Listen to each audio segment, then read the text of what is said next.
Climb into your heart on twisted. Alvarez swings, makes one, deep left center field. Mullins looks up, and it's out of here. Ya tu sabe quién es. It's your boy Rashid McDonald, and welcome to the Mets recap at noon.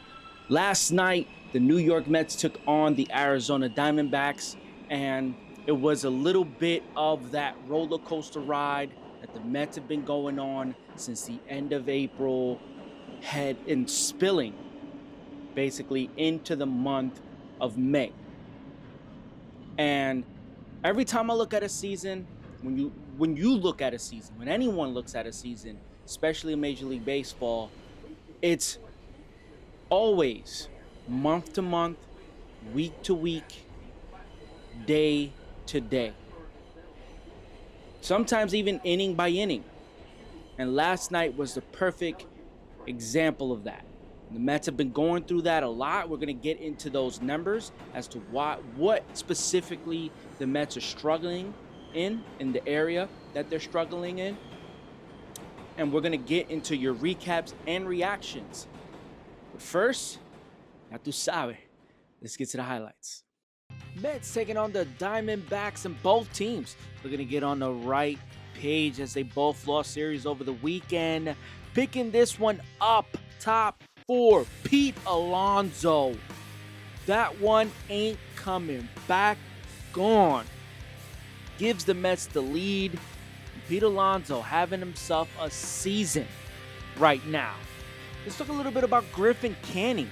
Going for his 5th win in a row. Hasn't been done since Zach Wheeler was wearing Mets colors. And tonight, he shoved. Top 7, Francisco Alvarez off of Ryan Thompson, and he'll beat out the single, and that will get it started for the Mets. Next batter, Tyrone Taylor. Already has a triple in the game, and that one's going corner, and that will put runners at third and second.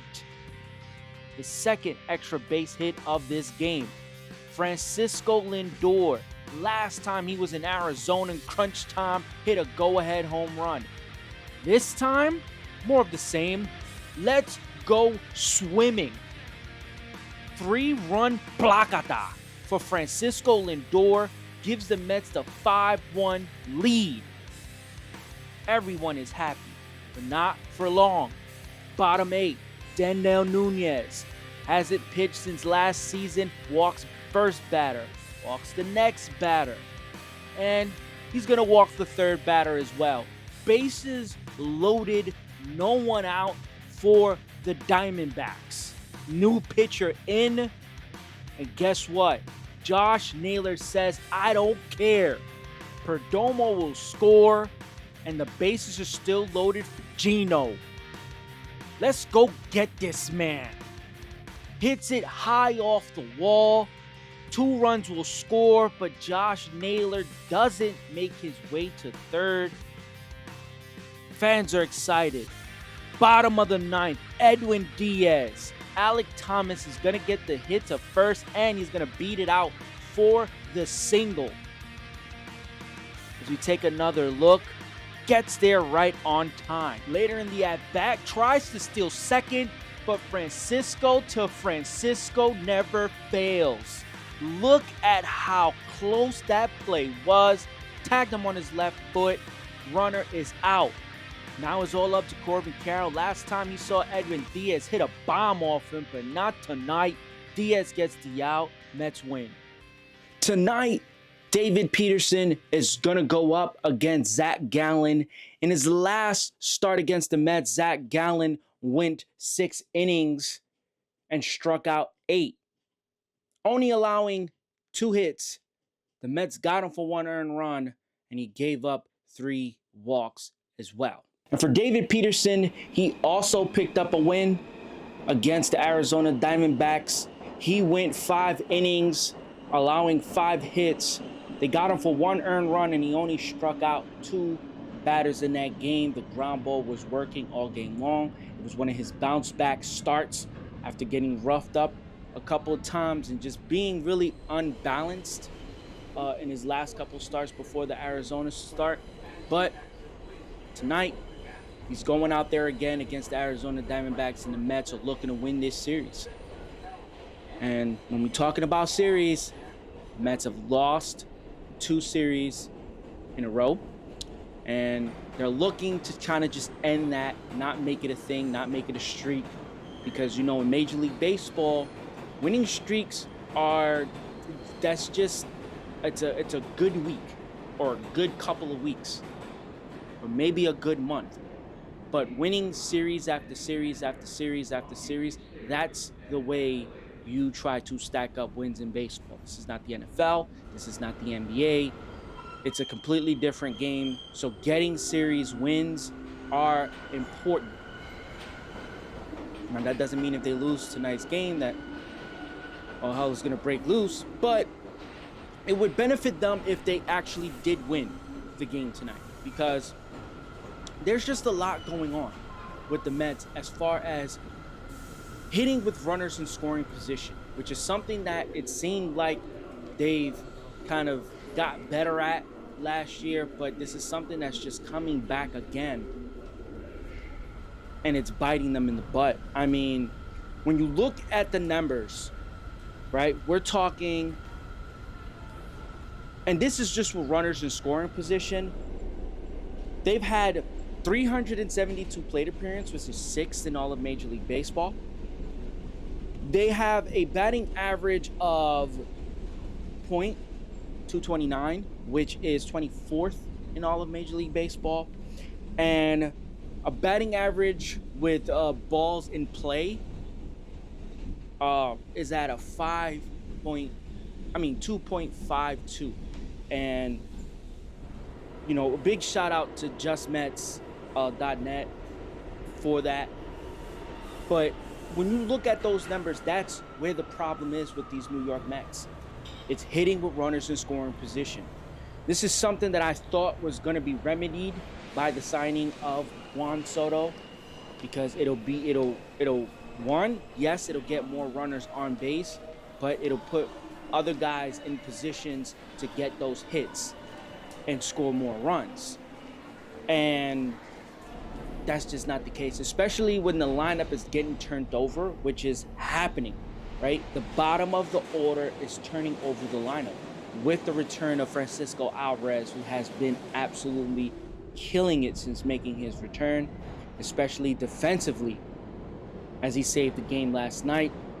And then you look at Tyrone Taylor, right, who is plugged into that center field position due to the injury to Jose Siri. So in a spot where they were going to split time, now he's getting the bulk of that time in center field, and he has to make do with that. And since this road trip began, he's been on fire. He's been hot. He's been doing what he needs to do. And then Luisangel Acuna, that spark plug at the bottom of the order to turn the lineup over to Francisco Lindor, he's getting that done. So when that happens, guys like Lindor, guys like Soto, guys like Alonso have to absolutely capitalize. And that has been where the Mets have faltered over the last few games. Heading into this series last night, the Mets were 4-6 in the last 10 games, and 5 of those losses came by 1 run. And they were at a huge advantage in the run differentials. They were at plus 50 in the run differentials. Since that began in the last 10 games, they've scored 23 runs and allowed 22. And that's not to count last night. That was before last night's game. So you could throw in 5 more to that. So that's 28. And then you got 4 for the Arizona Diamondbacks. So look at that number, 28, 26. It's not good, right? It's not good. It's not good at all. And they need to get better at that, right? They need to get better at getting the runners in, because they're getting in position. They're in position to come in, and you gotta get those hits to drop. They gotta get those hits to fall. Just have to. The Mets are better than that. They proved over a month that they are one of the best teams in the National League, if not the best team in the National League, right up there with the Dodgers, Padres, Phillies. So I just don't want to hear any excuses from anybody. I think the guys should do what they're supposed to do. Juan Soto, on the other hand, is starting to get that turning. He's starting to get more comfortable, right? You can say whatever you want. Guys get paid a lot of money, but they still need to get comfortable, right? You say, oh, well, last year, listen, when you have someone like Aaron Judge hitting behind you, you kind of just don't have to worry about anything. And that just speaks to how good Aaron Judge is. And I know I've said, and I've stood on it 10 toes, that, you know, Aaron Judge had the season he had last year because of Juan Soto. And he's kind of shutting that down. And you know what? All the credit to him. I have said, and I will continue to say, that Aaron Judge is the best player in baseball. You know, the debate is whether, you know, Juan Soto is the best hitter in baseball, which is what I believe. The best pure hitter in baseball is Juan Soto. Now, okay, right now that's not the case. But, you know, you look at the numbers, you look at the back of the baseball card, it'll tell you everything you need to know. Right? Now, Aaron Judge, the same, right? He just one of the best, if not the best, right? And right now, he is the best, absolute best. He's just playing out of this world. And, like, it's kind of mind-boggling. But at the end of the day, Juan Soto's starting to get it turning. He's starting to get making that hard contact. Before he was making that contact and getting just straight outs, but now it's just falling for some doubles. He's going the other way in St. Louis. There was a 3-run home run that really got robbed from him, and you got to just tip your cap to the defense, because St. Louis needed to make that play in order to win that game. Hands down, they needed to make that play to win that game, and they did. So you got to tip your cap and move on from that, right? There's a lot more bigger things ahead, and you got to just take care of that business. Now, that all falls down to hitting with runners in scoring position. The risks have to be successful. You have to be successful with runners in scoring position, because if you're not, it's like the Celtics last night. You can't miss 45 three-pointers. You just can't. Not in a playoff game, not in any game. You cannot miss 45 three-pointers. In baseball, you cannot leave multiple runners on base. You cannot leave men on base. That is just a no-no, especially when they're in scoring position. Understandable if they're on first. I mean, you got to move the runner over. But hitting with runners in scoring position is an absolute must if you're going to win any game in Major League Baseball at any level. So we'll see what happens tonight. David Peterson, Zach Gallen. Also, Pete Alonso, one note on him. Absolutely playing out of his mind. We talked about Aaron Judge being one of the best hitters in all of baseball. Well, what Pete Alonso is doing right now is pretty much telling the world, this is why you pay me the money. And this is basically how he's showing it. This is what he's doing with his bat. He's letting his actions speak for themselves. But it's not just him hitting home runs. It's him just taking a different approach. And he spoke about it in last night's broadcast. They spoke at length about it. And it's not just him, getting the hits. It's him picking the spots. And that's kind of where Soto has struggled this season for me. That's the one glaring thing that I'm just like, it's very confusing. It's just the selection of pitches that he's choosing to either swing at or not swing at. It's kind of been confusing for me. So we'll see how that changes, how that progresses. But Pete Alonso, to his credit, man, leading the National League in average, on-base percentage, slugging, hits, and doubles. Guy's doing it all. Guy is right now NL MVP right now, playing at that level. So you got to get this man involved. That means Soto's drawing his walks, I'm taking it. The reason why, Pete Alonso's right behind him.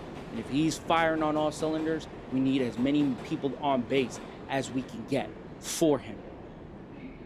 So, again, tonight, Mets, Diamondbacks. Tomorrow they'll finish the series, and then it's an off day before we head back home. And I'm going to bring you guys a lot more content live from Citi Field. Again, this is the Mets recap at noon. I am Rashid McDonald. You know, when it comes to the Mets, it's always for life. Já tu sabe.